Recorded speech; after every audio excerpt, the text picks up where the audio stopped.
Hello. Today we're talking about becoming aware of your biases. So these are generalizations and assumptions we make about ourselves and others over time to speed up our thinking. It means that we don't have to analyze every situation that we find ourselves in.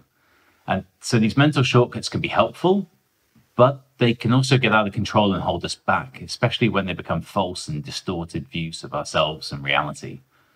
And the worst is, we're not always aware of them. They can become automatic in our thinking.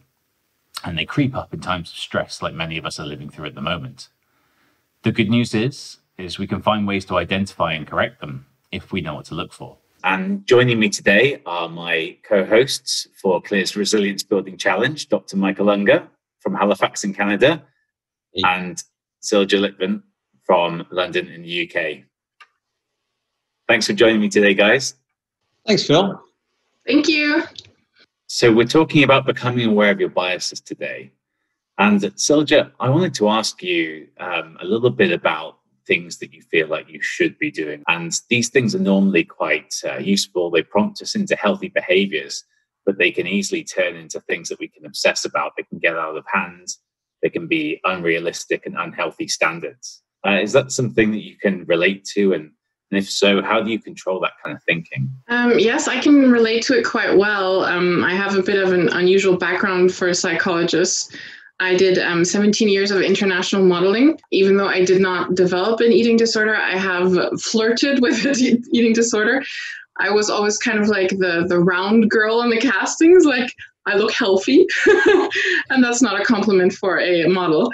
I had to learn the hard way to see, okay, where's the space that I feel healthy and that makes sense for me, and really strictly separate that from what I see other people do. So there are some people that can get along with a lot less to eat or a lot more to eat, for example, and their metabolism and their mental health and their health. And to kind of like separate myself and not compare is very important. Another aspect of that is what I like to call, or I think is a general term of social media hygiene. I monitor very carefully what makes me feel a certain way. So there are a lot of people that I follow that are inspirational for me, and they make me feel like I want to achieve more or be my better self. But if I feel myself following them and getting more critical and less compassionate towards myself, then I know I have to unfollow them and make sure that they don't pop up in my inbox. And it's nothing to do with them. It has something to do with myself.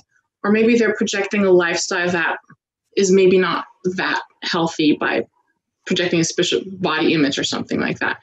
So I think these two things, understanding what my needs are, where my healthy space is, and completely separating it from other people, as well as being very rigorous with my social media hygiene.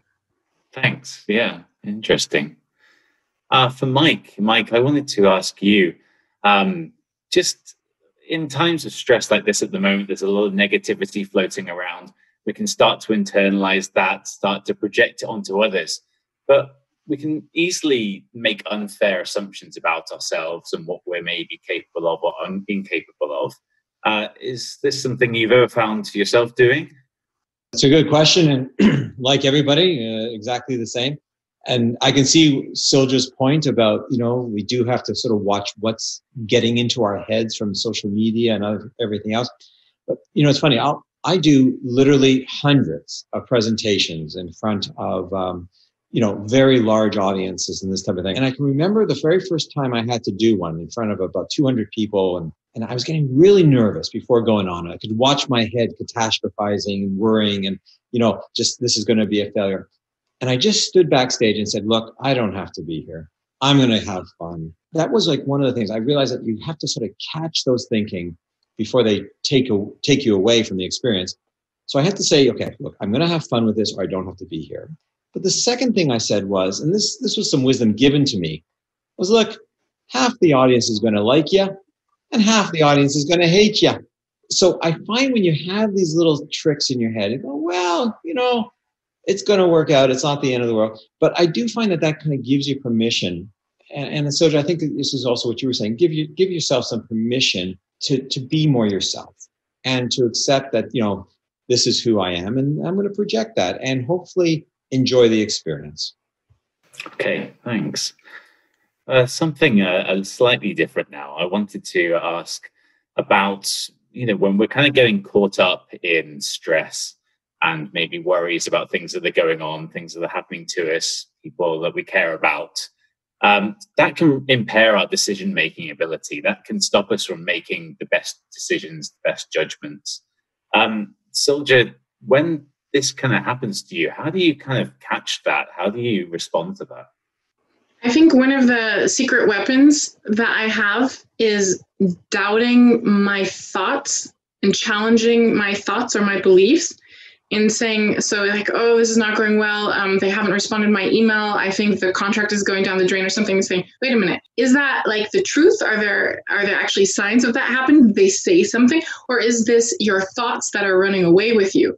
And just by challenging the way I think, it already puts things into perspective because I'm forcing myself to look at different outside views of that. I think it's kind of like a quote that you see on Instagram and everything, but it's really powerful. Like, don't believe everything you think. Mike, do you have a similar strategy? I would sort of say I use very similar strategies to watch that I'm not, overthinking the likelihood that things are going to go into disaster. But I also know that I can buffer that or help myself as well by putting myself in situations where I'm getting information, where I'm looking for people to sort of reassure me, give me advice, give me information. So in a sense, I hate to say it, but maybe truthfully, my confidence is often based or held up a little bit by the people around me that are sort of reinforcing that, you do have some of the skills or the talents that you need to get through this, or there could be other reasons why. After all, we're swimming in a universe of possibilities, and right now, perils as well. There's dangers and stuff. We're not going to be able to completely figure this all out ourselves. And in fact, the more we reach out and getting good information in a timely way to maintain our confidence, I find that that's a lot easier strategy. It gives me a little bit of a vacation from having to do it all inside my own head. And, to echo Silja's point, it's exactly those strategies are really useful. Getting a little bit help, even better. That's a really useful balance then.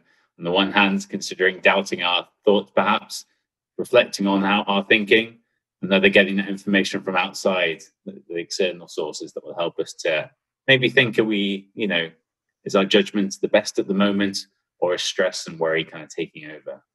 Okay, so I think that's all we have time for today. Thanks to my guests. Thanks to Silja. Thanks to Mike. Thank you so much for having me, and stay safe.